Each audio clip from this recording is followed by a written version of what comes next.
Welcome to the Wicket.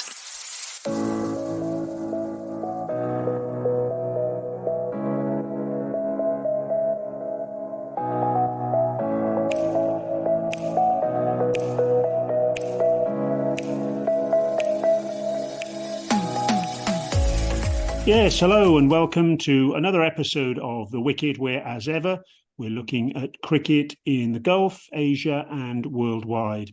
As usual, I'm here. It's Brian Murgatroyd speaking to you, and I'm joined by John Pike, the Arab News columnist, and Arab News cricket reporter, Subas Humagain. Hello, gents. How are you? All good. Morning, Brian and John. Well, we've got plenty to talk about. Probably our most packed podcast ever, I reckon. We look at the first Bangladesh-New Zealand men's test match, which was a superb win for the hosts in Sylhet. We reflect on a historic T20I Series win for Pakistan's women in New Zealand, and also a terrific win for Bangladesh's women in South Africa. We wrap up the Women's Big Bash League in Australia, which has just completed its 9th edition.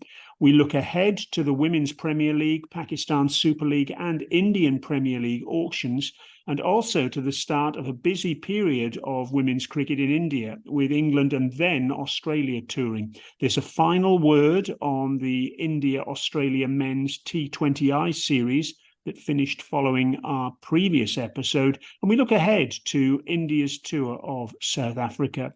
We speak about controversy in both Pakistan and Australia, with both of them involving left-handed opening batters. England's brave new white ball world, after its men's Cricket World Cup failures, has started with a whimper rather than a bang after a shattering loss to the West Indies in Antigua. We talk about that.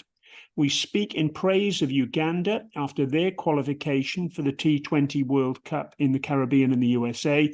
And Subas wraps up Nepal's domestic T20 tournament. And we look ahead to the Asian Cricket Council's Under-19 Asia Cup that starts soon in Dubai. So, masses for us to get our teeth into. And let's start with Bangladesh against New Zealand. As we record the podcast, the second test is getting underway in Mirpur, and we'll chat about that match in our next episode. But in the meantime, let's review the first test in Sylhet, and what a win it was for Bangladesh by 150 runs, their first win over the Black Caps at home, having won a test match in Mount Maunganui last year.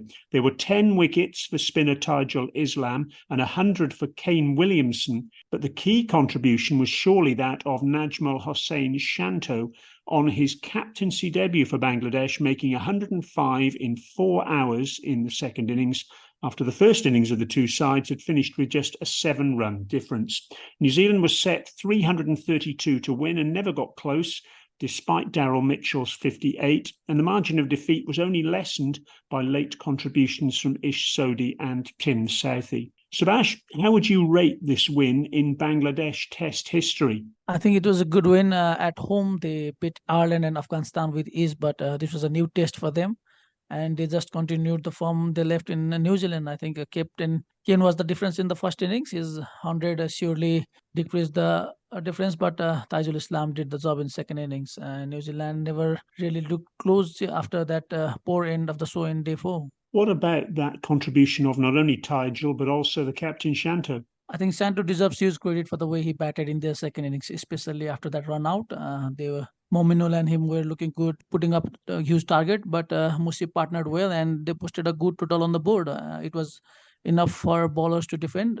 Shanto at 25 looks to be leading Bangladesh cricket from here on as well. His leadership skills were excellent. He was backed up well by Musfiq as well. And Taijul, I think he bowled brilliantly.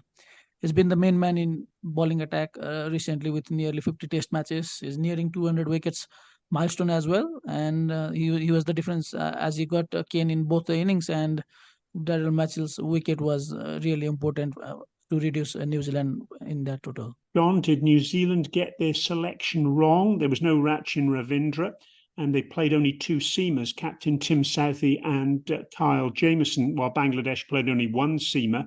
That was Shariful Islam. I wonder, is having Tim Southee as captain unbalancing their side in spin-friendly conditions? It means he has to play. Yeah, I think it's a bit harsh. I mean, losing the toss didn't help. As we know, batting last on the type of wicket you're going to get in Bangladesh tends to be more difficult, more turn and variable bounce. Bangladesh bowled very well, of course, with a 4-strong spin attack, and they applied the level of pressure, consistent pressure, that proved too much for New Zealand to cope with. New Zealand didn't put any proper partnerships together or put enough pressure themselves on with the ball. If you play 4 spinners for New Zealand, who do you leave out? Unfortunately, it's been Ravindra in this case. If he plays, and he provides another spin option, although his bowling's probably not yet of international quality. And I think one of Nicholls or Latham has to go. But I think the toss is pretty important. Well, that's one test done and dusted there. And that, of course, bear in mind, is in the World Test Championships, so points towards qualification for that final on the line. And we'll have an update for you on what happened in the second test in our next podcast. We move on now to New Zealand against Pakistan, the women's series. And here's a result I'm not sure any of us saw coming. Pakistan, fresh off series defeats in 2020 internationals and one-day internationals against Bangladesh away from home last month, have gone to New Zealand's South Island and have reeled off successive wins against the hosts to claim their first ever series win in 2020 internationals outside of Asia or Ireland. In the first match, they chased New Zealand's 127 for 6 with 10 balls and 7 wickets to spare. And in game 2, they defended 137, winning by 10 runs. Subas, the key to the side's success seems to be Fatima Sana. She's a seam bowler who missed the tour of Bangladesh through injury, but she's taken 3 for 18 in game 1, 3 for 22 in game 2, and those contributions have been decisive. Yeah, I think Sana certainly was a big miss in Pakistan squad. Not just her performance, but her experience would have been handy too. In the second game, she reduced New Zealand to 29 for 4 with 2 bowled in 3 balls. And similar was the case with the first breakthrough in the first match. I think in Bangladesh, they could have used her batting too with the type of batting that Pakistan performed. They need her to perform if they want to improve their status in the ODI table coming forward. Now, one special point to note, by the way, is that the second match of the T20I Series was Susie Bates' 300th international for New Zealand. John, what an achievement. But she's now part of a side that, in contrast to much of her career, seems to have slipped back into the pack, well behind Australia, India and England. Is that fair comment? Yes, it is. She's had a really exceptional career, and it seems she wants to continue. I think she even admitted, age 36, to thoughts of the 2028 Olympics. Quite remarkably, she represented New Zealand in basketball at the 2008 Olympics in Beijing. And she said that she's going to assess how she feels after the 2024 Women's World Cup in Bangladesh. It's 2006, 2007 since she made a debut. She was captain for 6 years until September 2018. There were tensions with the then coach, mainly over selection, and I think mainly over how to incorporate younger talent, which is quite ironic given that she's still there and that the New Zealand team has, as you say, slipped behind certainly Australia, India and England, and maybe even South Africa. She is a legend of the New Zealand game and broken most of the records, but seems like she's not done yet. Well, there's one more match to go in the T20I Series before a switch to the ODI format with another 3-match series and the need for both teams there to gather points in the Women's Championship. That ODI series is vital for both teams, as only 6 of the 10 teams in the Women's Championship get automatic qualification for the 2024 ICC Women's World Cup in India, with those below the line facing the prospect of having to go through a qualifier. Pakistan, they're currently 5th, New Zealand is 6th, but New Zealand in ODIs have played 3 fewer matches than Pakistan. In fact, all but one side below Pakistan have matches in hand on them. So especially after they lost that series to Bangladesh last month, nothing less than a series win will surely be enough for the touring side to keep alive their hopes of an automatic berth in that World Cup. Well, they're going about things the right way in the T20I series anyway. John, I just wonder, does Pakistan's T20I form count for anything going into the ODI series, or is it simply parked by both teams? After all, with due respect to the T20I series, the ODIs are the main event of this tour, given that context. Yes, they are the main event. New Zealand last played, I think, in South Africa at the end of September and lost. Before that, they lost to Sri Lanka, who aren't the strongest. Pakistan lost to Bangladesh, as we previously discussed, in November. So there's not a lot to go on. I think the last time they played each other was March 2022. You would think that Pakistan's confidence has been boosted by the two victories so far. We don't know whether that will be continued with the third match. I think that Pakistan have got reason to be quite happy with the progress they've made. And as we talked last week, was it a cunning plan on the part of New Zealand cricket to have the matches in South Island? Well, it seems, if so, it seems to have rebounded. Let's talk now about Bangladesh and South Africa, a women's series there. And Bangladesh have secured a terrific win against their hosts in Benoni in the first of three 2020 internationals. That was on Sunday, December the 3rd. They won by 13 runs against a South Africa side missing Marizanne Kapp and Laura Vorwart. But still, it was an impressive win against a side that was, if you remember, runner-up in the most recent edition of the Women's T20 World Cup. Marshida Khatun, who we mentioned in this podcast previously during Bangladesh's series against Pakistan, she was a star turn again with the bat. She made an unbeaten 62 from 59 balls as opener. But then 16-year-old leg spinner Shauna Akhtar took 5 for 28 as South Africa collapsed from 69 for no wicket to 136 for 8. Subas, it's yet another sign, I guess, of terrific progress by Bangladesh's women's team, isn't it? I think Bangladesh winning on South African soil is a huge boost. Marshida once again continuing where she left off against Pakistan, consecutive half centuries, this time carrying the bat, which is not often seen in women's cricket, and the innings overrun a ball. Sorna, on the other hand, was rewarded with some disciplined bowling from Bangladesh opening bowlers. South Africa needed runs towards the end, and she got rewards taking the wicket. I think at 16, she got a 5 for. This will mean huge for Bangladesh cricket as well. Let's talk now about the Women's Big Bash League in Australia. It wrapped up after our previous episode with the Adelaide Strikers winning a thrilling final against the Brisbane Heat by just 3 runs to claim back-to-back titles. The heroine for the Strikers was leg spinner Amanda Jade Wellington, the player of the match with 3 for 16, and that included defending 10 in the final over. And it was the bowlers really who led the way to the title for the Strikers, as they had not only Wellington, who took 23 wickets in the tournament, the third best return, but also Australia's seamer Megan Shute, Zimbabwe leg spinner Inishu Mushangwe, and captain Talia McGrath, all making significant contributions with the ball. Grace Harris of the Heat was one of the standout players of the tournament, topping 500 runs.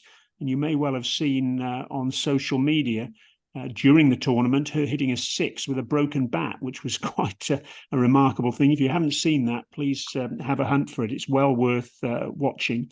Harris was one of only 3 players to top 500 runs, along with Beth Mooney of the Perth Scorchers and Chamari Atapatu of Sydney Thunder. But the Strikers' success was fair enough, really, you would say, given they were the outstanding side of the league stages of the tournament, topping the pool with 11 wins in 14 matches. John, that's 9 editions of the tournament now, and it has to be the preeminent women's domestic tournament. But the question is, I guess, will it stay that way? The Indian Women's Premier League, which has had 1 edition earlier this year, is all set to stage its draft ahead of season 2, that draft taking place on December the 9th in Mumbai. Can the Women's Big Bash League continue at the top of the tree, or will the Women's Premier League in India take the mantle of top women's tournament? It could take a few years. They'll throw money at it. Obviously, they are already doing. My worry is it's going to be yet another Indian competition for Indians with a few add-ons. It doesn't really develop young talent unless they're Indian. You said that the Women's Big Bash in Australia is the preeminent. It probably is just. I don't think it's too far ahead of the English tournaments, although they're hindered by the fact that they've got a T20 tournament and of course the 100, so it's hamstrung by that confusion. Subas, what are your main takeaways from the Women's Big Bash League? I think Tamari Atapattu has to be one main takeaway. She came in as an injury replacement and ended up being player of the tournament. She was amongst the run as well, won matches with her bowling, and Samari was vocal on social media after that initial stop. But what a story. I think she has put herself on the forefront as well for other tournaments. And Chloe Unsworth, I think she's another exciting young talent at just 18. She didn't get the numbers, but I think Australia will look out for her talent in coming years. Yes, Chamari Atapattu, off the back of that performance for Sydney Thunder, has secured a gig in New Zealand. So things going from good to better from her perspective. John, coming back to India, as we were talking about just a short while ago, what a time for women's cricket it is there, as well as the Women's Premier League draft. There's a tour by England with 3 2020 internationals, the first of which takes place on the day we're recording this podcast, Wednesday, December the 6th. There's also a test match, and then Australia arrives to play a test match plus 3 one-day internationals. And all that after England's second team have been touring there too. Women's cricket very much on the up in India. Yes, it's a very busy time. They're a great challenge really for the top 3 teams as they stand at the present. I think there's still a freshness to the women's game and a lot of fascinating cricket to unfold between those sides. Subas, that Women's Premier League draft, there's 165 players in the auction for just 30 slots, and only 9 of those are open to overseas players. With so few places and so many players, could we see some substantial fees paid? Out of 30 spots in the overseas quota, I think 21 were retained by the teams. So this means they have sorted out their core and will eye on some specific reinforcement. There are chances that teams may go for the same player, which will have some competition. But I feel they'll have a look at Kim Garth and Annabelle Sutherland. Garth didn't have an impact in WPL, but he's got the experience and will be pick of the teams with her pace bowling. Yes, Annabelle Sutherland was one of the impressive bowlers in the Women's Big Bash League, so I'm sure she'll be very much on the agenda, and Kim Garth too. John, there are 15 players in the draft from associate countries.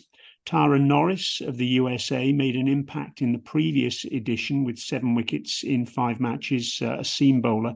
Are you expecting her to be picked up again, or are there any other associate players you'd like to see secure berths in one of the 5 franchises? With only 9 spaces for overseas and 46 registered from full members, it's a bit difficult to see how those who are registered from associates are going to get a look in. Because it's not mandatory for franchises to have to pick an associate member. Norris was released. On a personal note, I'd like to see someone from Thailand, probably Nathakan Chantam, and someone from the UAE to be selected in order to recognise the strides made by both countries in the women's game. The problem is there are a lot of Indian youngsters with enormous potential, and you would think the franchises are probably going to look to secure not only their immediate future, but also lay a foundation for years to come. Yes, of women's tournaments around the world, you can think of tournaments such as Fair Break that give opportunities to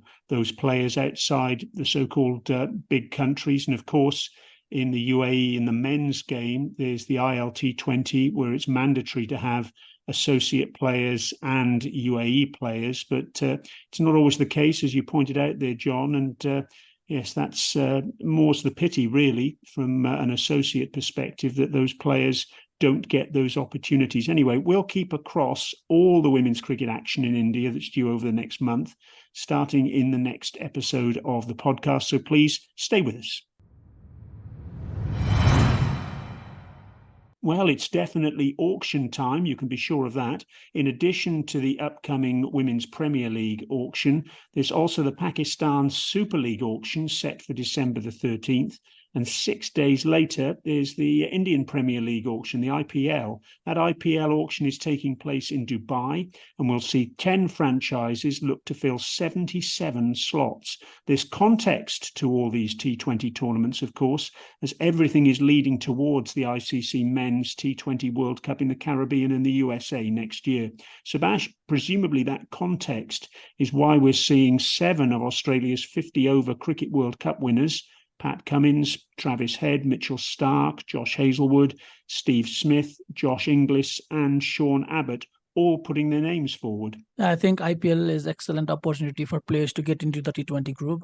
Quality cricket will help them shape up for the World Cup as well. And I think some franchises have already have these players in their plan, especially KKR. I think they'll go all out for Cummins yet again, as they have cleared out their pace attack and looking to build a new one. And I won't be surprised if they target 2 Aussie spirits at the same time. Such is the quality with the ball and with the bat as well. Smith, I think it will be tough for him with his recent performance, but any team looking to strengthen their leadership side will look at him. And Travis said, I think after the World Cup, he will be the hot property of this auction. And John has found a member of the Rachin Ravindra fan club. I'm assuming you'd expect him to be picked up by a franchise, given he had such a superb Cricket World Cup, 578 runs at a strike rate of better than a run a ball, and his base price is just $60,000. He looks a bit of a bargain there, doesn't he? Yes, I would be. I worry that he's being thrust into the spotlight at an alarming rate. I saw how the crowds in India responded to him almost as one of their own. He's intelligent, New Zealand cricketer astute, but I just worry, is this all a bit too fast and too early? As a founding member of the fan club, I wouldn't be unhappy if he misses out, but I'm sure somebody will want him, even just for his fan appeal. I think there's some real dangers for his development which need to be managed properly. Well, we'll keep across all the auctions and analyse their results for you here on upcoming episodes of The Wicket. Since our previous podcast, the 5-match series between India and Australia men, the T20I Series, has concluded. India won that series 4-1, but 4 of the 5 matches could have gone either way, with only one match, that was game 2, a comfortable win for either side, with India winning that. Subas, given both sides played weakened sides off the back of the ICC Cricket World Cup, I guess the result shows that above all else, India's bench strength is slightly better than Australia's. Without a doubt, India's bench is too strong for Australia's second string side, but we saw some close finish there. Australia fought hard and can take a lot of positives away since their squad consistently throughout the series. India, on the other hand, I think they'll have big selection calls, especially in the batting department going forward. One thing is assured that Rinku Singh will be the finisher that India has been searching for long. And on bowling front, I think there's a lot of work to be done. John, do you see any of the Australia squad on duty at the back end of the series in India challenging for places in the squad for the T20 World Cup next year? I think the transition has started. I think McDermott may challenge, possibly Short. I think the Indians have got batting potential and Australia has got bowling potential. Some interesting futures coming up. Obviously, Cummins and Starc and Hazlewood are beginning to come to the end, but it's evident, I think, that they're going to give it one last gasp and they'll sort of bring in the others on quite slowly. But it's going to happen. Well, India never seem to be too long without a match, and sure enough, they're off on tour to South Africa for a multi-format tour with 3 2020 internationals, 3 one-day internationals, and 2 test matches.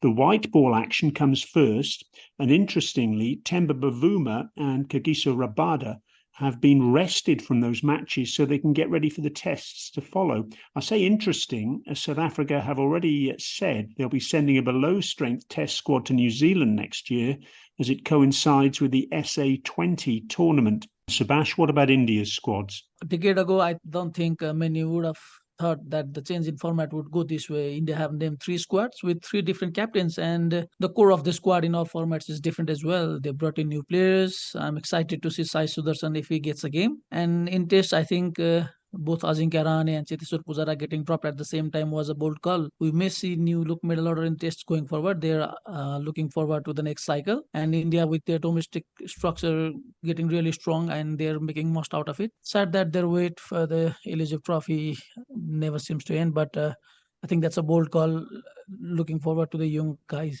Well, the action gets underway with the first 2020 International on December the 10th, and we'll keep an eye on the tour for you as it progresses here at the Wicket.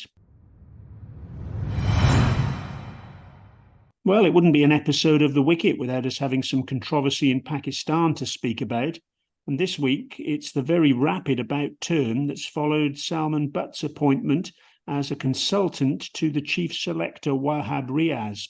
Now, Salman was the Pakistan captain at the centre of the spot-fixing scandal that engulfed cricket in 2010 during the England-Pakistan series. He was imprisoned for offences committed and banned from cricket for 10 years, 5 of which was suspended. The reaction to his appointment as consultant was widespread, and you can say the vast majority of it was extremely negative given Salman's past, and it prompted Wahab to hold a media conference saying his name had been withdrawn. Subas, it's a very bad own goal, this, by Pakistan cricket, isn't it? A big error, Brian. I think the board missed out on this one.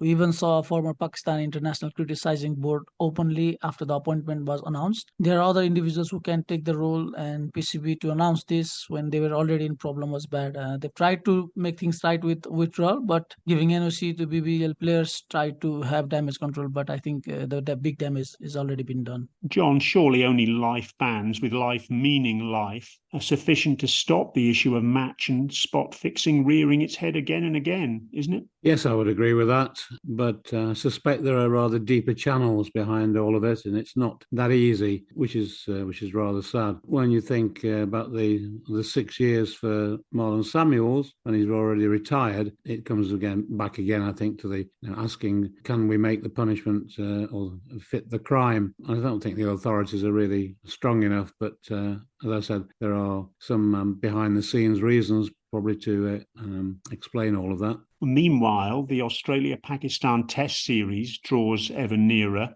with the first test set for Perth Stadium on December the 14th. Ahead of that, as we record this podcast, Pakistan are beginning a 4-day warm-up match against the Prime Minister's 11 in Canberra. It's a last red ball game for Australia's players involved in the Big Bash League before that gets underway, and it's being billed as a shootout between Marcus Harris, Matt Renshaw and Cameron Bancroft, with all three in contention to fill the Test opener's spot about to be vacated by David Warner when he retires from the long form of the game after the Sydney Test in early January. Subas, is that how you see it? Those three in a shootout for David Warner's spot in the Test side? Yeah, certainly. I think Marcus Harris was the front runner in the race, but his domestic numbers has not been that impressive in recent times. And Bancroft and Renshaw, I think both have been around the team in past and had their moments. But this time, Australia will be looking for a long-term replacement, and all three have been opening for their states. I feel the numbers in the PM11 match this week will be the key. For me, I think Renshaw, with his age by side, I think he'll need to make the most out of it. John, with World Test Championship points on the line in this series, Australia have resisted the temptation to experiment with the squad.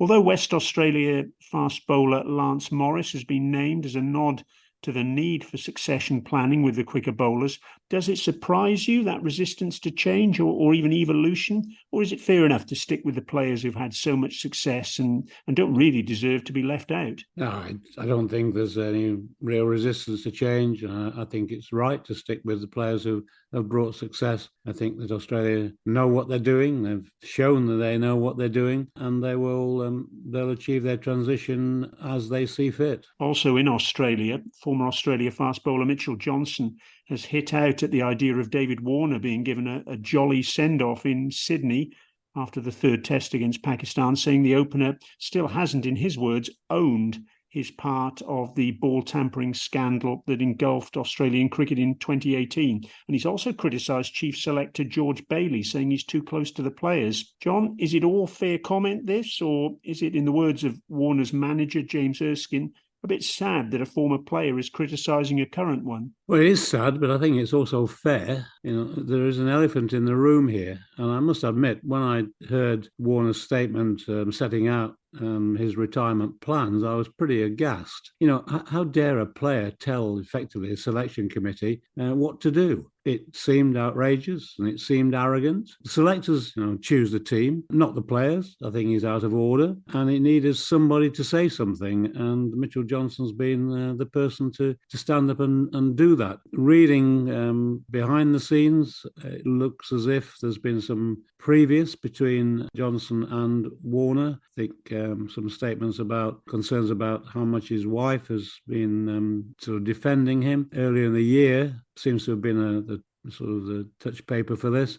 I think Warner, from what I gather from my Australian friends, Warner is not that popular in Australia. He's certainly not very popular in England, but he is, of course, very popular in India. And I think the comments about the ball tampering issue are fair. And of course, you mentioned Cameron Bancroft a little earlier, whose career has really been not stalled, but put on ice for some time by being the fall guy in that particular incident. Subas, Mitchell Johnson's comments also point to the fact that David Warner has had a very modest couple of years at the top of the order, hasn't he? He averaged 30 in 2022, and that included a double hundred. And in 2023, he averages 22 in 9 tests. Surely those numbers back up Johnson, and they back up what John just said as well a moment ago, and suggest Warner should have had the tap on the shoulder already. Well, if it was any other player, their time would certainly be up. But Warner, I think, is kind of a player who can do wonders. His number may be poor at the moment, but he can have that impactful innings when in need. And also his contribution in other formats has been watched closely by the selection panel. The fact that he's already announced he'll leave and the World Cup win in India, I think surely that makes this strong case for Warner. But if it was for any other player, I think there would have been no space to have this statement. John, is the criticism by Mitchell Johnson of George Bailey fair enough, or can Bailey just point to the World Test Championship mace, the retained Ashes and the ICC Cricket World Cup and say, well, there's the proof of my methods and they're there for all to see? Well, he's certainly got a strong case, but Bailey's way of being a selector is different to those who preceded him. And he makes a strong case to say that that method has worked. I can't imagine that any of the previous selectors would have allowed the Warner situation to develop in the way that it has. England have headed to the Caribbean, intent on starting the process of putting their disastrous Cricket World Cup defence behind them. But the first one-day international of a tour against the West Indies on Sunday, December the 3rd in Antigua didn't go at all to plan. Despite scoring 325, England lost actually with an over to spare as Shai Hope scored his 16th one-day international 100 and Romario Shepherd made 48 from 28 balls to humble the visitors, who leaked 113 runs in the last 10 overs after taking the 5th West Indies wicket. Subas, first of all, let's praise Shai Hope, the West Indies captain. He probably doesn't get the plaudits he deserves, as he doesn't play for one of the so-called big teams, but his record, stands comparison with any player who's ever played one-day international cricket. If you're listening and I'm not sure about this, well, I suggest you just go away and have a look at his numbers. He's reached 5,000 runs in the format in just 114 innings. That's actually the same as Virat Kohli and Viv Richards. And only Babar Azam and Hashim Amla have reached that mark in fewer innings. He's an incredible player, isn't he? Yeah, I think hope has been silver lining in West Indies' struggle in recent years. He's stood firm, delivered, but hasn't had the support he deserves from the other end. Not getting to the World Cup was a big blow, and his numbers are enough to prove his quality as well. West Indies players, they're getting into T20 franchise leagues. That has affected the team in a big way. Hard to believe that they're 10th in the ranking behind Afghanistan and Bangladesh. I think West Indies will need to gear up now and better their ODI ranking if they are to fight for the big prize in South Africa in 4 years. And I think for Hope that will be around the limelight of his career and would want to end it on high. Well, for the West Indies then, hope springs eternal, if you'll forgive the expression, but for England, John, so much for a bright new start. Sam Curran conceded 98 in that first one-day international, a record for an England bowler in the format. And there was another failure for captain Jos Buttler to follow on from his dismal ICC Cricket World Cup. Can you see things improving? And is it just a case of patience being required here? Yes, I think it is a case of patience being required.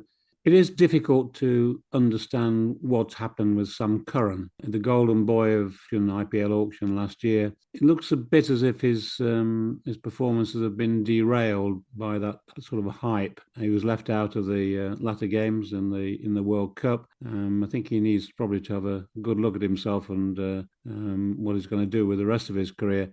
I wouldn't worry about Buttler. He's got some technical problems, but I think he's got so much class that he'll come through that. Well, the tour continues in the Caribbean, and we'll stay across all the action for you here at the Wicket. So Uganda have confirmed their place alongside Namibia at next year's men's T20 World Cup in the Caribbean and the USA by virtue of success in the men's T20 World Cup Africa qualifier. And they've gone through at the expense of Zimbabwe, who miss out on a second global event in succession. Subas, just talk to us about what an incredible achievement this is by Uganda, who will be going to the USA and the Caribbean along with Namibia from this qualifier, qualifying for their first ever major global event at senior level, Uganda. It's a great story, isn't it? Certainly it is, and the best thing is they're going at the expense of Zimbabwe, who will be the only test team to miss out.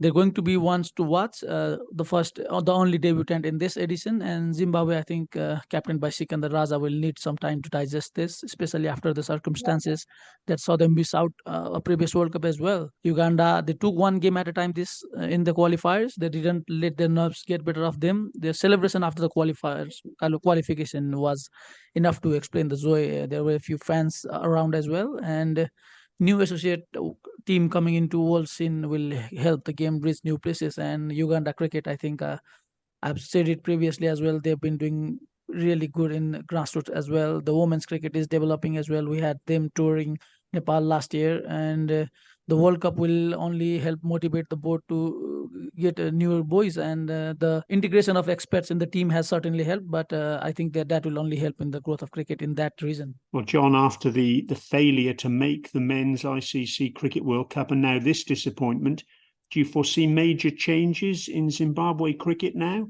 I think Dave Harton, the coach, has gone. I think the director of cricket has also gone. Looks to be rather a knee-jerk reaction to that failure. Looking at the performances, I would have thought some of the finger ought to be pointed at the captain and made some rather quite bizarre bowling changes in several of the games. I know he was a leading run scorer, but I think on the field there were decisions that were made that contributed as much to Zimbabwe's failure as those of the management. Well, all 20 teams are now confirmed for the men's T20 World Cup next year, with the co-hosts, the USA and the West Indies. They're joined by Australia, England, India, Pakistan, the Netherlands, Sri Lanka, South Africa and New Zealand. That's the top 8 from the last event in Australia last year. 2 other sides, Afghanistan and Bangladesh, are there by virtue of their places in the ICC rankings, while the other 8 sides have all secured spots via qualification: Ireland, Scotland, Papua New Guinea, Canada, Nepal and Oman, plus Namibia and Uganda. So it's all to look forward to there from that perspective, that tournament taking place next year. But for Zimbabwe, they're back on the horse very quickly indeed, with a white ball series against Ireland, and we'll stay across that for you here at the Wicket. 2 more quick items before we finish. First of all, the Nepal T20 domestic tournament has wrapped up since our last podcast, and there was no fairy tale for Sandeep Lamichhane as his Bagmati province was beaten in the semi-final. The event was won by Madhesh province, and Subas, was the tournament played in Pokhara a success, would you say? Yeah, a successful tournament, and with a message that there are talents in Nepal that can't go overlooked. Madhesh beat Army in the final. Army had 10 players who had represented the national team, and the province team in minimal resources giving result is wake-up call for the big teams as well. Also, with national teams, big guns faltering, Monty Desai will have an eye on new talents going forward. So that's the Nepal T20 tournament done and dusted. But another event is on the horizon. That's the Under-19 Asia Cup.